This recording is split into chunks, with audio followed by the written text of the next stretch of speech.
మనం వాడే స్మార్ట్ ఫోన్లో, స్మార్ట్ వాచ్లో ఇలాంటి చిన్న చిన్న డివైజుల్లో కూడా శక్తివంతమైన ఏఐ మోడల్స్ చాలా సమర్థవంతంగా, వేగంగా పనిచేయించడం అనేది ఒక పెద్ద సవాలు.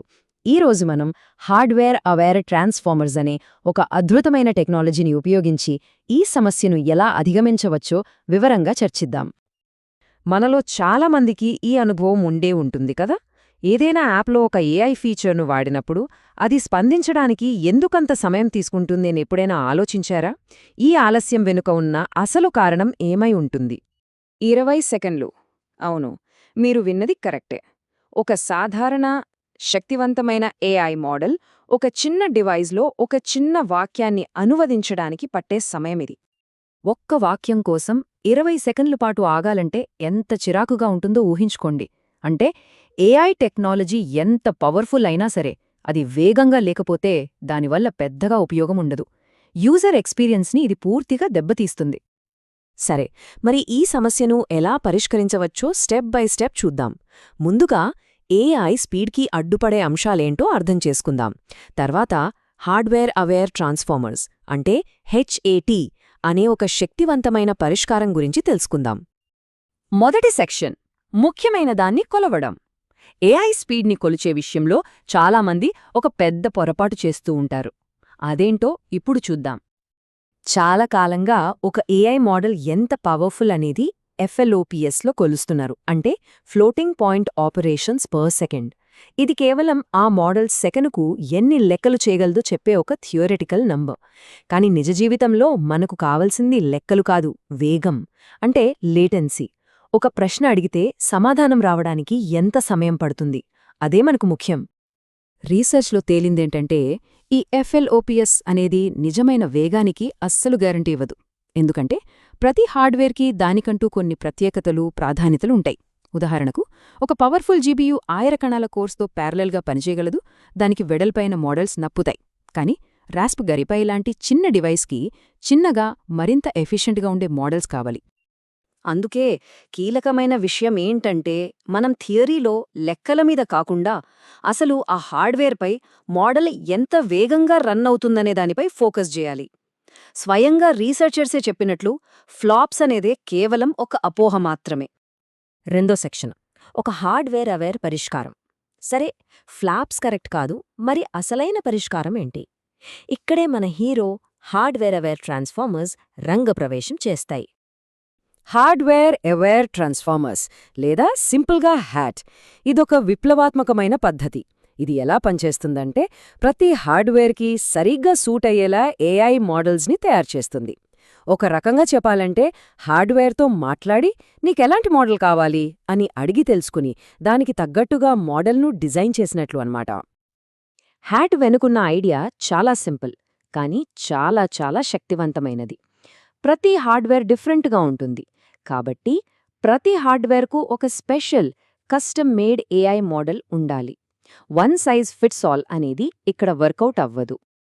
ఇది ఒక పర్ఫెక్ట్ ఉదాహరణ. పవర్ఫుల్ జీపీయూలు వెడల్పుగా, తక్కువ లోతుగా ఉండే మోడల్స్తో చాలా వేగంగా పనిచేస్తాయి, ఎందుకంటే అవి ఒకేసారి చాలా పనులను సమాంతరంగా చేయగలవు. కానీ రాస్బెర్రీ పై లాంటి చిన్న సిపియూలు సన్నగా, ఎక్కువ లోతుగా ఉండే మోడల్స్తో బెటర్గా పనిచేస్తాయి. హార్డ్వేర్ అవేర్ అప్రోచ్ ఎందుకు అంత ముఖ్యమో ఈ ఒక్క విషయం మనకు స్పష్టంగా చెబుతోంది. మూడో సెక్షన్ హెచ్ఏటి ఆప్టిమైజేషన్ విధానం. సరే, ఈ ఐడియా అయితే అదిరిపోయింది. కానీ ఇది తెరవెనుక సరిగ్గా ఎలా పనిచేస్తుందో ఇప్పుడు చూద్దాం. హార్ట్ 3 సింపుల్ స్టెప్స్లో పనిచేస్తుంది. మొదటిది, ఒక సూపర్ ట్రాన్స్ఫార్మర్ అనే ఒక జాయింట్ మోడల్ను తయారుచేస్తారు. దీని లోపల వేల కొద్దీ చిన్న చిన్న మోడల్స్ ఉంటాయన్నమాట. రెండోది, ప్రతి హార్డ్వేర్పై ఏ మోడల్ ఎంత స్పీడ్గా పనిచేస్తుందో కొలిచి ఒక లేటెన్సీ ప్రెడిక్టర్ను బిల్డ్ చేస్తారు. ఇక చివరిగా ఎవల్యూషనరీ సెర్చ్ అనే ఒక స్మార్ట్ ప్రాసెస్ ద్వారా ఆ హార్డ్వేర్కు అత్యంత వేగవంతమైన బెస్ట్ మోడల్ను ఆటోమేటిక్గా సెలెక్ట్ చేస్తారు. దీన్ని ఇంకా సింపుల్గా అర్థం చేసుకోవాలంటే సూపర్ ట్రాన్స్ఫార్మర్ను ఒక పెద్ద లెగో బాక్స్లా ఊహించుకోండి. ఎవల్యూషనరీ సెర్చ్ అనేది ఒక తెలివైన బిల్డర్ లాంటిది. అది మన దగ్గరున్న ప్రతి డివైస్కి ఆ లెగో ముక్కలతోనే సాధ్యమైనంత ఉత్తమమైన, వేగవంతమైన నిర్మాణాన్ని వెతికి పట్టుకుంటుంది. 4వ సెక్షన్ హెచ్ఐటీను పరీక్షించడం. థియరీ అంతా బానే ఉంది, కానీ ఇది నిజంగా పనిచేస్తుందా మరి రియల్ వరల్డ్లో రిజల్ట్స్ ఎలా ఉన్నాయో చూద్దాం. ఫలితాలు అద్భుతమని చెప్పాలి. రాస్పెరీ పై లాంటి చిన్న డివైజ్లో హెచ్టీ టెక్నిక్ సాధారణ ట్రాన్స్ఫార్మర్ మోడల్ కంటే 3 రెట్లు వేగంగా పనిచేసింది. అంటే ఇందాక మనం చెప్పుకున్న 20 సెకండ్ల నిరీక్షణ ఇప్పుడు 7 సెకండ్ల కంటే తక్కువకు పడిపోయింది. ఇది చాలా పెద్ద ఇంప్రూవ్మెంట్. కేవలం వేగం మాత్రమే కాదు, సైజ్ కూడా. హెచ్ఏఐటి ద్వారా క్రియేట్ చేసిన మోడల్ దాదాపు 4 రెట్లు చిన్నదిగా ఉంది. స్మార్ట్ఫోన్ల లాంటి లిమిటెడ్ మెమరీ ఉన్న డివైజ్లకు ఇది చాలా కీలకమైన విషయం. ఇక ఇప్పుడు అత్యంత ఆశ్చర్యకరమైన విషయం. సరి అయిన మోడల్ను వెతకడానికయ్యే కంప్యూటింగ్ ఖర్చును హెచ్ఎన్ఆర్టీ ఏకంగా 12,000 రెట్లు తగ్గించింది. అంటే $1 మిలియన్ ఖర్చయ్యే పనిని ఇప్పుడు కేవలం $100లో పూర్తి చేయొచ్చు. హెచ్ఎన్ఆర్టీ ఎంత ఎఫిషియెంట్గా ఉందో చెప్పడానికి ఇంతకంటే ఏం కావాలి? ఈ టేబుల్ చూస్తే మనకు మొత్తం కథ ఒక్కసారిగా అర్థమైపోతుంది. చూడండి, మొదటిది ట్రాన్స్ఫార్మర్ బిగ్, 20 సెకండ్ల లేటెన్సీ, చాలా పెద్ద సైజ్. రెండోది ఇవాల్వ్డ్ ట్రాన్స్ఫార్మర్, స్పీడ్ బెటర్గా ఉంది, కానీ సర్చ్ కాస్ట్ చూడండి, ఏకంగా $1.6 మిలియన్. ఇక చివరిగా హెచ్ఏటీను చూడండి, అన్నింటికంటే వేగవంతమైనది, సైజులో చిన్నది, మరి సర్చ్ ఖర్చు కేవలం $147. ఇది క్లియర్ విన్నర్. 5వ సెక్షన్, సమర్థవంతమైన ఏఐ భవిష్యత్తు. హ్యాట్ అనేది ఒక అద్భుతమైన టెక్నాలజీ, కానీ ఇది కథకు ముగింపు కాదు.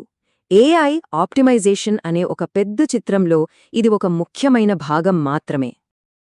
హ్యాట్ ఒంటరిగా పనిచేయదు. ఇది ఒక టీమ్ ప్లేయర్ లాంటిదే. క్వాంటైజేషన్, నాలెడ్జ్ డిస్టిలేషన్ లాంటి ఇతర పవర్ఫుల్ టెక్నిక్స్తో కలిసి పనిచేస్తుంది. హ్యాట్ ఒక బిల్డింగ్కి బెస్ట్ బ్లూప్రింట్ ఇస్తే, ఈ ఇతర టెక్నిక్స్ ఆ బిల్డింగ్ని మరింత సమర్థవంతమైన మెటీరియల్స్తో నిర్మించడానికి హెల్ప్ చేస్తాయి. హ్యాట్ను 4-బిట్ క్వాంటైజేషన్తో కలిపినప్పుడు ఏం జరుగుతుందో చూడండి. మోడల్ పరిమాణం ఏకంగా 25 రెట్లు తగ్గుతోంది. అదే కూడా పర్ఫార్మెన్స్లో దాదాపు ఎలాంటి నష్టం లేకుండా. ఇది నిజంగా అద్భుతం. ఒక్కసారి ఆలోచించండి, మన చేతిలో ఉన్న ప్రతి ఫోన్, ప్రతి స్మార్ట్ వాచ్, ప్రతి డివైస్లో దానికోసమే స్పెషల్గా తయారుచేసిన సూపర్ ఫాస్ట్ ఏఐ ఉంటే, ఎలాంటి కొత్త అప్లికేషన్స్, ఎలాంటి కొత్త అవకాశాలు మన ముందుకొస్తాయో ఊహించండి. భవిష్యత్తు నిజంగా చాలా ఆసక్తికరంగా ఉండబోతోంది.